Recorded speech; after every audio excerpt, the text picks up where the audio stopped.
Hi good morning. So நம்ம என்ன பண்ணலாம் அப்படின்னா மொத்தமாக இந்த ரோபோ ரேஸ் ட்ராக் வந்து எப்படி பண்ணலாம் அப்படின்னு பார்க்கலாம். ஓகே, ஸோ இது வந்து ஃபர்ஸ்ட்டு ஃபோம் ஷீட் எடுத்துக்கோங்க. ஸோ இதில் வந்து எல்லாமே ஃபோம் ஷீட், பேஸ் வந்து ஃபோம் ஷீட்டில் வச்சுக்கோங்க.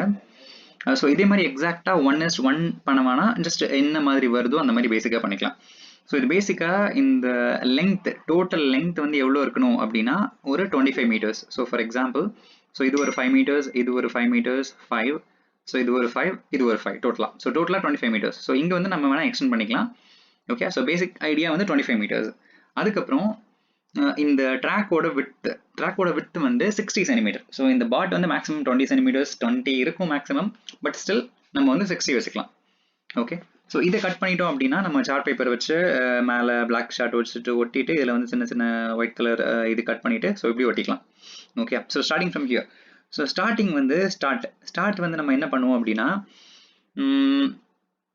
ஒரு செர்வோ மோட்டர் வச்சுப்போம். செர்வோ மோட்டர் வச்சுட்டு நம்ம வந்து ஒரு பட்டனை வந்து ப்ரெஸ் பண்ணால் செர்வோ மோட்டர் ஸ்டார்ட் ஆகிட்டு செர்வோ மோட்டர் வந்து இந்த ஸ்டார்ட் வந்து க்ளோஸில் இருக்கும்.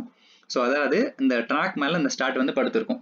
அப்போ வந்து அந்த ஸ்டார்ட் நம்ம பட்டன் ப்ரெஸ் பண்ணோன்னா டைமர் வந்து ஸ்டார்ட் ஆகிரும், ஸ்டார்ட் டைமர் ஸ்டார்ட் ஆயிரும். ஓகே, ஸோ அப்போ வந்து இந்த ஸ்டார்ட் வந்து டக்குன்னு மேலே வந்துடும். அப்போ ஸ்டார்ட் மேலே வந்தோடனே இவங்க வந்து ஸ்டார்ட் பண்ணிடணும். ஸோ இவங்க ஸ்டார்ட் பண்ணி அப்படியே உள்ளே போவாங்க. ஸோ இந்த பசங்க ஸ்டார்ட் பண்ணி அந்த பாட்ஸ் வச்சு உள்ளே போவாங்க.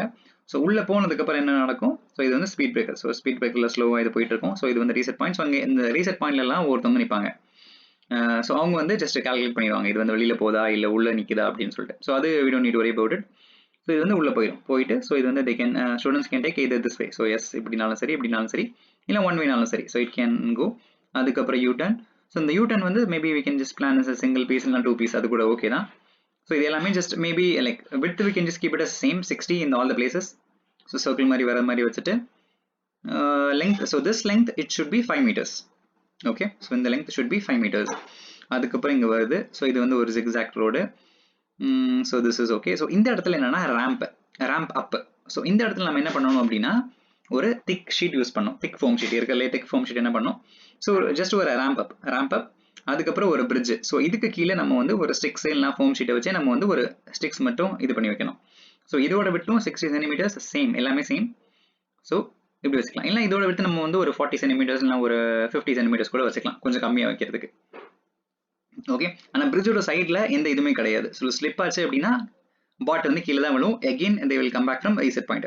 ஸோ இப்போ இந்த அப்டக்கிள்லையுமே இது வந்து வெளியில் போயிருச்சு அப்படின்னா it will again start from the reset point. So it will come here. So அவங்க மறுபடியும் என்ன பண்ணணும், ஸ்டூடெண்ட்ஸ் வந்து இங்கேருந்து ஸ்டார்ட் பண்ணி ரேம்ப் அப் வந்துட்டு இந்த பிரிட்ஜ் அப்படியே கிராஸ் பண்ணிட்டு மறுபடியும் ரேம்ப் டவுன். இந்த ஹைட் வந்து மேக்ஸிமம் நம்ம ஆல்ரெடி நம்ம பாட் வச்சிருப்போம். ஸோ அந்த பாட்டை வச்சு எந்த அளவு மேக்ஸிமம் இது வருது, மேக்ஸிமம் 15 டிகிரி வச்சுக்கலாம். 15 to 20 degree should be okay. அதுக்கு மேலேயும் போகுது அப்படின்னா செக் பண்ணிட்டு இந்த ரேம்ப் வந்து செட் பண்ணிக்கலாம். ஸோ இந்த ஹைட் வந்து மேக்ஸிமம் நம்ம எவ்வளோ வச்சுக்கலாம்னா ஒரு 5 இல்லைனா மேக்ஸிமம் 10 சென்டிமீட்டர்ஸ். ஸோ அந்த ரேம்ப் வந்து கரெக்டாக தான் இருக்கும். அதோட ஹைட்டாக வேணுமா அப்படின்னா பார்த்துக்கோங்க, இது லாஸ்ட் டைம் மேபி பிளான் பண்ணிக்கலாம். ஸோ அதுக்கப்புறம் இங்கே வந்து மறுபடியும் ஸ்பீட் பிரேக்கர்ஸ். ஸோ இந்த ஸ்பீட் பிரேக்கர்ஸ்க்கு வந்து நம்ம வந்து திக் ஃபோம் ஷீட் யூஸ் பண்ணிக்கலாம். அதாவது வி ஷேப்பில் ஃபோம் ஷீட்டை க்ளூ பண்ணிவிட்டு அந்த இடத்துல வச்சிடலாம். பட் என்ஷூரிங் லைக் இது வந்து நம்ம வச்சிருக்கிற பாட் வந்து கிராஸ் ஆகி போகுதா அப்படின்னு நம்ம பார்த்துக்கலாம். ஓகே, ஸோ அதுக்கப்புறம் இது வந்து ஒரு ரொட்டேட்டிங் பிரிட்ஜ். அதாவது கீழே வந்து ஒரு மோட்டர், அதாவது 10 RPM மோட்டர் நம்மகிட்ட இருக்கும். ஸோ அந்த 10 RPM மோட்டர் வச்சுட்டு ஸோ இந்த மாதிரி ஒரு ஷேப் செஞ்சுட்டு ஸோ அந்த ஷேப்பும் என்ன இருக்கும், ஒரு ரொட்டேட்டிங் மாதிரி இருக்கும். ஸோ இங்கே வந்து கிராஸ் பண்ணி அது வந்து இங்கே போகணும். ஸோ இங்கே போகிறதுக்கு என்னென்ன அப்படின்னா ஸோ இதுலேயும் நம்ம வந்து ஒரு ரேம்ப் அப் வைக்கணும். ஸோ இதில் ஒரு ரேம்ப் அப், இதில் ஒரு ரேம்ப் டவுன்.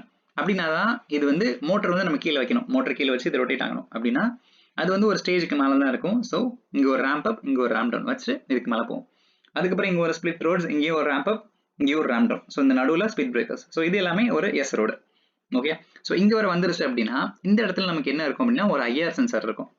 அந்த ஐஆர் சென்சார் என்ன பண்ணும், இந்த ஃபினிஷை வந்து அப்படியே தூக்கி விடும். ஓகே, ஸோ இங்கே வந்து ஃபினிஷ் வந்து 2 ஸ்டிக் இருக்குது. நம்ம எப்பவுமே என்ன ஒரே ஒரு ஸ்டிக் மட்டும் வச்சா போதும். ஏன்னா இது வந்து ஒயர்டு பாட்டு, அதனால ஒயரும் கூடவே போகும். அதனால சரி ஸ்டார்ட்னாலும் சரி ஃபினிஷ்னாலும் சரி, அதனால நம்ம வந்து ஒரே ஒரு ஸ்டிக் மட்டும் வச்சு ஒரு ஃபிளாக் வச்சுக்கலாம். ஓகே, ஸோ அந்த ஃபோம் ஷீட் கூட வச்சுக்கலாம். தின் ஃபோம் ஷீட் வச்சுட்டு அதில் வந்து ஃபினிஷ் இல்லை ஸ்டார்ட் அப்படின்னு சொல்லிட்டு பேக்ரவுண்ட் கலர் வேறு சார்ட் ஒட்டி இல்லைனா கலர் பெயிண்ட் பண்ணிவிட்டு ஃபினிஷ் ஸ்டார்ட் அப்படின்னு எழுதிக்கலாம். Okay, so this is idea. So first வந்து நம்ம என்ன பண்ணலாம்னா இல்லை ஸ்பீட் பிரேக்கர், அதாவது 6-9 ஸ்பீட் பிரேக்கர்ஸ் ரெடி பண்ணிடலாம். ரெடி பண்ணிவிட்டு அதுக்கப்புறம் ஒரே ஷேப், அதாவது வந்து ஒரு 10 சென்டிமீட்டர்ஸ் இல்லை 15 சென்டிமீட்டர்ஸ்க்கு ஒரு ஷார்ட் ஒரு இது மாதிரி சின்ன சின்ன பிளாக்காக இது பண்ணி மர்ஜ் பண்ணிக்கலாம். அதுக்கப்புறம் ஒருத்தவங்க சர்க்கிள், அப்புறம் ஒருத்தவங்க டோட்டலாக ஜிக்ஸாக். இது எல்லாமே எடிட் பண்ணிக்கோங்க. ஸோ இது என்னன்னா நிறைய ஃபோம் ஷீட் தேவைப்படும், அதனால ஃபோம் ஷீட்டை கொஞ்சம் கேர்ஃபுல்லாக சேஃபாக யூஸ் பண்ணிடுங்க. இந்த சென்ஸ் நிறைய எக்ஸஸ் ஆகாமல் எதை ஃபோம் ஷீட்டில் முதல்ல பிளான் பண்ணி ட்ரா பண்ணிடுங்க ஃபர்ஸ்ட் என்னென்ன பண்ணணும் அப்படின்னு. ட்ரா பண்ணிட்டு அதுக்கப்புறம் கட் பண்ணுங்க. அப்படின்னா ஃபோம் ஷீட்டை மேக்ஸிமம் யூட்டிலைஸ் பண்ணிக்கலாம். ஓகே, ஸோ இதில் பிரிட்ஜில் மட்டும் ஏதாவது டவுட் இருந்துச்சுன்னா ஹெல்ப் பண்ணும், வில் கனெக்ட். ஓகே, ஸோ இந்த rotating bridge do it finally. Okay, so இது எல்லாமே முடிச்சிட்டோம் அப்படின்னா அதுக்கப்புறம் இந்த ரொட்டேட்டிங் பிரிட்ஜை ஃபைனலாக பண்ணிக்கலாம். Okay, by.